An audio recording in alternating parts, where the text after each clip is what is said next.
Eu sei que está tendo uma resposta. O governo foi tomar alguma medida quanto ao crime organizado e o crime organizado, por sua vez, no Equador, deu resposta ao Estado, né? Não colaborando com as atitudes do Estado, fazendo atos terroristas, entraram numa emissora de TV, né? Estão tentando matar policiais, estão colocando fogo em carros na rua. Foi os vídeos que eu vi. Mas o que é interessante de se dizer que foi uma coisa massiva, em pouco tempo eu vi que teve muita notícia disso, parece que estavam querendo forçar a barra. Não estou dizendo que não aconteceu. Aconteceu porque tinha vídeo e está acontecendo. É a notícia, parece que em todas as páginas da internet. Mas eu vi uma ênfase muito grande nisso. E uma ênfase pequena que veio depois, que é a resposta do Estado. Pelo que eu vi, o presidente não arregou, falou que baixou a lei marcial e vai colocar todas as Forças Armadas para dar resposta ao caso. Aí eu vi também gente querendo comparar o Brasil, né? Falar sobre possíveis acontecimentos aqui. Bem, eu não vejo isso. Se acontecer, né? Pode acontecer, como pode acontecer em qualquer parte do mundo, mas é menos provável porque o que as pessoas não entendem ainda, eu acho, que comparar, eu sei que o tráfico de drogas e o crime organizado no Brasil tem crescido a cada ano e a cada momento, mas comparar o tráfico de drogas e o crime organizado com o Equador, Guatemala, Nicarágua, México, Colômbia, não dá para comparar. Os caras são muito organizados e parece uma religião. Aqui no Brasil parece que está caminhando para esse tipo de cenário. Por que eu estou dizendo isso? Porque lá nesses lugares eles já são partido político, eles já estão envolvidos dentro das instituições, eles têm o corpo todo tatuado em homenagem a o rosto. Você vê muito nessas gangues, né, mexicanas, do cartel de Sinaloa. E você entende muito bem que não é uma coisa dali. Ali é uma escola de criminosos para todo o mundo. Se você for entender o que são as gangues do México, você vai entender o que eu estou falando. Eles exportam crime para o mundo inteiro, né? E a gente não está nesse patamar ainda. Temos, assim, um problema muito grande com segurança pública, não tem dúvida disso, mas comparar, como eu vi já a gente comparando com o Brasil, a gente está um pouco aquém de criminalidade ainda. Eu estou falando em organização, não em números, porque o nosso país é continental. Então, tudo que acontece nesses países pequenos dá um fomento muito grande, porque é pequeno, acontece, praticamente o país todo rapidamente se espalha. Aqui não, nós temos dimensões continentais, temos estados que ainda têm a criminalidade baixa, em alguns estados, não, né, na maioria, com certeza a maioria, o crime organizado está instaurado, mas não dá para comparar uma coisa com a outra. Mas eu estou vendo que a resposta do governo vai ser pesada, porque quando um governo baixa uma lei marcial, acho que ficou bem sério, né? Acho que é aquela velha história do Maduro. Vou invadir, se tomar qualquer atitude, a resposta vai ser muito mais pesada do que a atitude que ele vai tomar. E foi exatamente o que aconteceu no Equador. Tomaram uma atitude, vamos ver a resposta. Mas quando chegar amanhã, daqui a alguns dias, a resposta vai ser bem plausível. E tem um presidente chamado Bukele, é Bukele o nome dele? Isso, El Salvador. El Salvador. Que foi bem parecido. Viu a resposta que foi dada? Praticamente acabou com a criminalidade. Simples assim. A resposta de um Estado é bem mais contundente do que qualquer resposta do crime organizado. Eu lembro que Pablo Escobar, na época da Colômbia, forte, né, na transação de droga, eu lembro também da vida de El Chapo, um dos maiores exportadores de droga do planeta, que comprava todo mundo, mandava matar justo. As respostas não foram legais para o crime organizado, não. Não foi legal porque a madeira veio troando. Na Colômbia foi assim, Bukele foi assim, El Salvador, e agora a gente está vendo no Equador. E parece que está começando a pipocar a mesma situação em vários países, né? Começou em um, já foi para outro, já estamos no terceiro ou quarto país, só na América Central e Latina com a mesma pegada. Vamos ver onde isso vai terminar. O ruim disso é a morte de pessoas inocentes, né? Isso aí a gente não pode deixar de falar. Onde morre pessoa inocente, simplesmente abominável, mas a resposta é contundente. E quando o governo, né, o Estado como um todo, toma a decisão de agir contundentemente, a madeira troa. Tu citou a lei, né? Sim. E o que muda para quem está em casa entender? Bem, a lei, ela dá uns certos poderes às Forças Armadas que não tem Em tempo de paz. Exatamente. Exatamente. E esses poderes ficam na mão das Forças Armadas, dando esses relatórios ao governo, né? Ó, fiz isso por causa disso. O que nunca poderia acontecer num tempo de paz, qualquer atitude dessa para uma Força Armada, o primeiro a marretar ia ser o governo. Pô, não te dei ordem nenhuma, por que você está fazendo isso?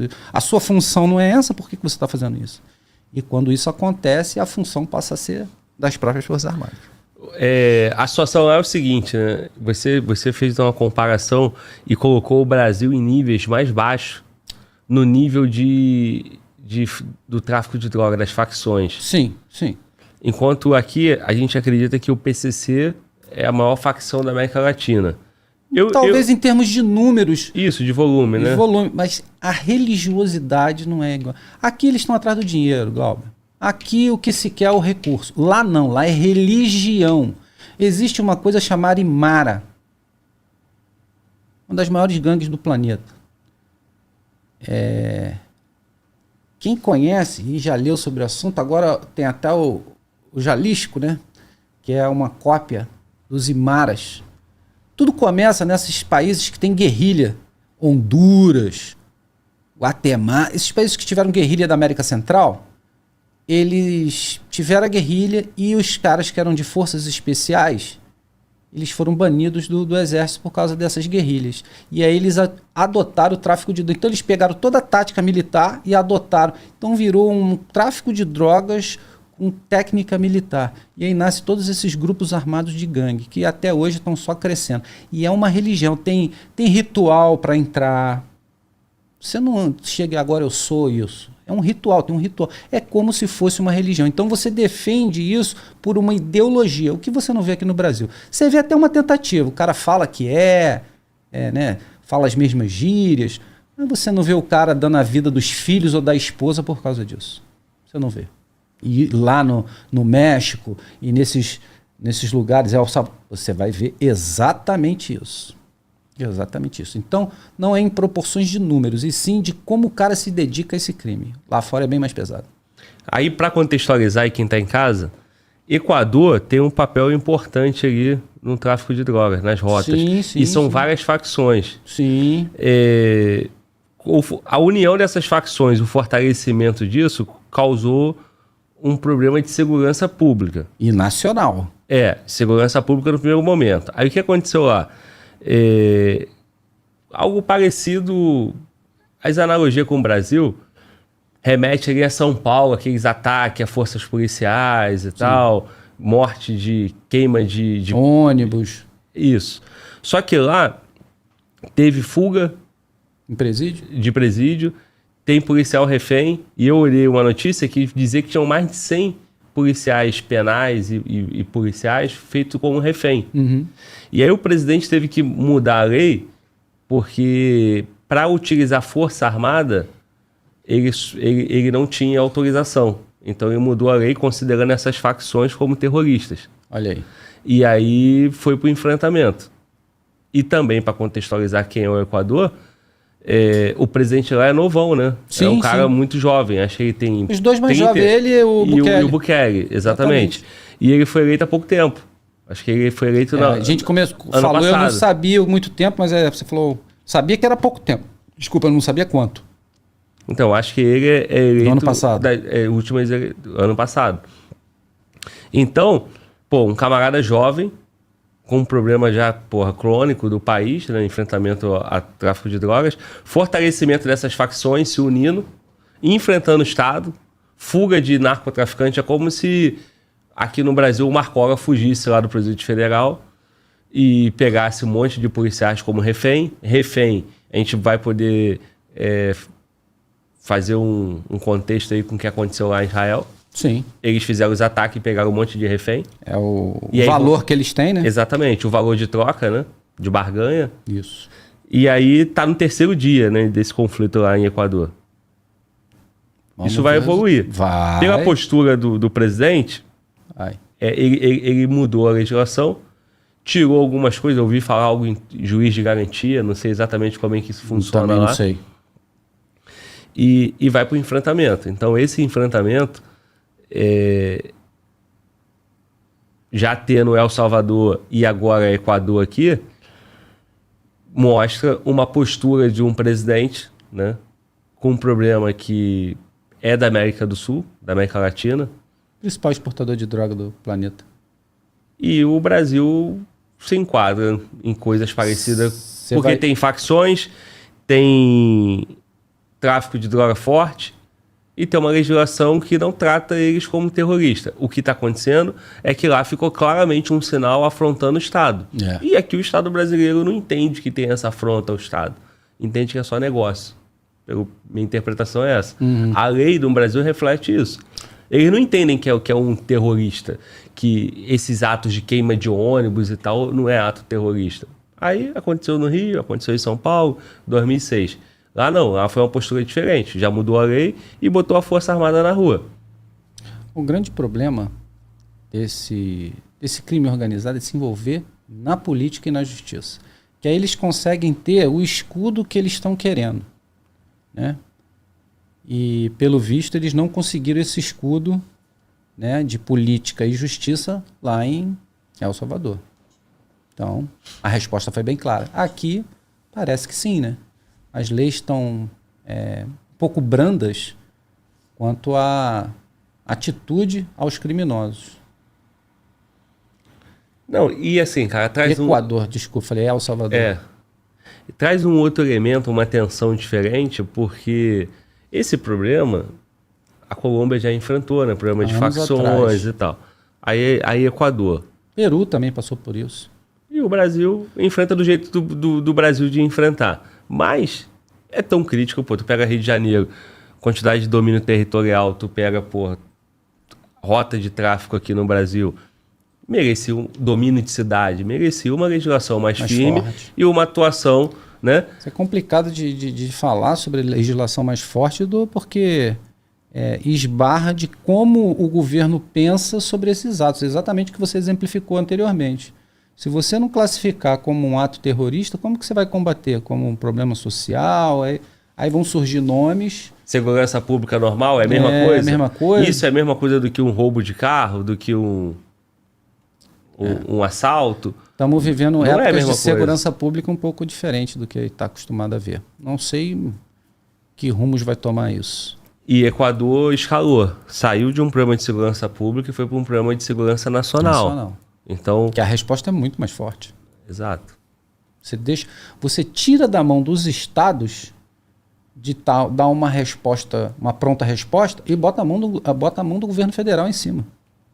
Então é uma decisão, no mínimo, mas também louvável não pode nem falar por causa da atitude dos criminosos, né? Pô, fazer refém. Como seria diferente, né? Não é? Mas poderia ser. O presidente poderia não... Desculpa. O ataque do Hamas, tudo bem que teve mais vítimas, mas foi parecido. Olha a resposta. Estão jogando aí toneladas de bomba lá.